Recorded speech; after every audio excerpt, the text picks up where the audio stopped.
Qu'est-ce qui se passe en Afrique? Et surtout, qu'est-ce qui se passe au Mali? Le bras de fer entre le Mali et la France continue. Dans ma précédente vidéo publiée le 11 octobre, je vous expliquais qu'Air France avait annoncé à la veille qu'elle allait recommencer à desservir le Mali à partir du 13 octobre. La presse française a massivement relayé cette info, mais la fête n'a été que de courte durée puisque le gouvernement malien a sorti un communiqué le lendemain pour annuler cette autorisation. Il annonce que la demande de reprise d'Air France était toujours en cours d'examen par les autorités aéronautiques nationales et que les vols Air France restent suspendus pendant toute la procédure d'examen. Alors, qu'est-ce qui s'est passé? Pourquoi cette autorisation a été annulée? C'est parce que le directeur de l'aviation a pris la décision d'annuler tout seul la suspension d'Air France qui était en vigueur sans consulter sa hiérarchie, ce qui constitue bien évidemment une faute grave qui lui a valu d'être limogé.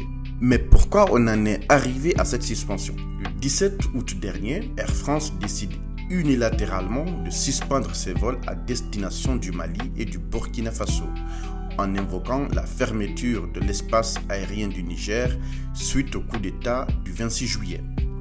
Il faut noter que ce n'est pas la première fois qu'Air France prend ce genre de décision. Il y a un an, il avait décidé de suspendre ses vols sans consulter les autorités maliennes. Cette fois-ci, les autorités maliennes ont dit à Air France: comme tu aimes bien suspendre tes vols en fonction de tes humeurs, eh bien, on va t'aider. On a appelé Air France. J'ai dit que maintenant que vous dites que vous allez reprendre le 11, là, vous ne reprenez pas le 11. Et quand vous serez prêt, vous allez faire le rang à la queue.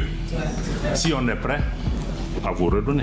Et entre-temps, on leur dit que vous n'êtes pas les seules compagnies au monde. Il y a d'autres compagnies dans le monde aussi qui vont être encouragées. S'ils ont besoin de cette place-là, ils prendront. Parce que quelqu'un ne peut pas se lever chaque jour au Mali. J'ai fermé, j'ai ouvert, j'ai fermé, j'ai ouvert. Non. Le gouvernement malien a donc décidé de suspendre Air France à son tour pour manquement notoire à son contrat. Au départ, Air France avait pris la décision de suspendre ses vols pour une semaine. Le gouvernement malien l'a suspendu pour 2 mois. Quelle leçon pour l'Afrique? Premièrement, les compagnies aériennes ne desservent pas l'Afrique par charité, mais parce qu'elles gagnent beaucoup d'argent. La preuve est que, malgré la situation très tendue entre la France et le Mali actuellement, Air France tient obstinément à reprendre les vols, quitte à les sous-traiter. C'est une compagnie commerciale. Elle gagne de l'argent. Air France gagne 500 millions de francs CFA par jour sur la destination Mali. Deuxièmement, les décisions brutales qu'elles se permettent de prendre envers l'Afrique, elles ne le font pas ailleurs. Par conséquent, c'est à l'Afrique de se faire respecter. Il faut aussi qu'on nous respecte.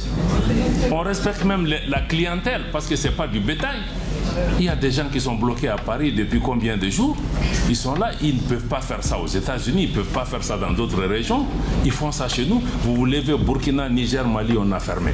Pensez-vous qu'Air France ne réfléchira pas à 2 fois prochainement, si jamais, avant de prendre ce genre de décision sans consulter les autorités maliennes et par ailleurs en mettant les passagers en difficulté?